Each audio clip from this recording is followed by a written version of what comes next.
নমস্কার বন্ধুরা, সবুজের খোঁজে ইউটিউব চ্যানেলে আপনাদের সকলকে স্বাগত। বন্ধুরা, আজ আমরা গোলাপ গাছের সম্পূর্ণ পরিচর্যা সম্পর্কে জানব। গোলাপ গাছে প্রচুর ফুল পেতে হলে আমাদের কয়েকটি টিপস মানতেই হবে।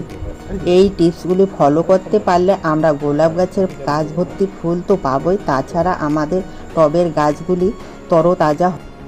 গোলাপ গাছকে সুস্থ ও সবল রাখতে হলে গোলাপ গাছের শুকনো ডাল, শুকনো পাতা কোনো কিছুই রাখা যাবে না। গোলাপ গাছের ফুলগুলো যখন শুকিয়ে যাবে, সেই শুকনো ফুলগুলিকে আমরা দীর্ঘদিন গাছে রেখে দেব না। এই ফুলগুলিকে কেটে দিতে হবে।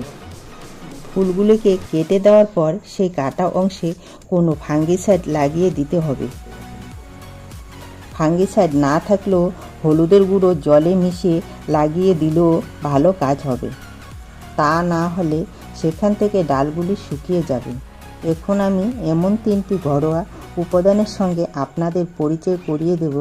সেইগুলি সঠিকভাবে গোলাপ গাছে ব্যবহার করলে আমরা গোলাপ গাছের প্রচুর পরিমাণে ফুল পাব এবং গোলাপের সাইজও ভালো হবে।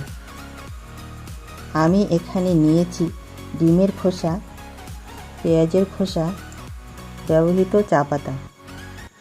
এগুলিকে একসঙ্গে ভালো করে মিশিয়ে নিতে হবে। এই চা পাতা ব্যবহারের ক্ষেত্রে সামান্য কিছু বিধিনিষেধ মেনে চলতে হবে। এই চা পাতাগুলিকে আমরা সরাসরি ব্যবহার করতে পারবো না।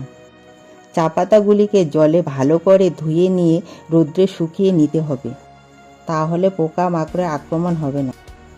গাছের গোড়ার মাটি ভালো করে খুঁড়ে নিয়ে এই মিশ্রিত সার প্রয়োগ করতে হবে।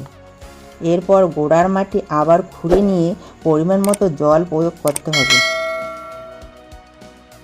ভিডিওটি ভালো লাগলে ভিডিওতে একটি লাইক দিয়ে চ্যানেলটি সাবস্ক্রাইব করুন।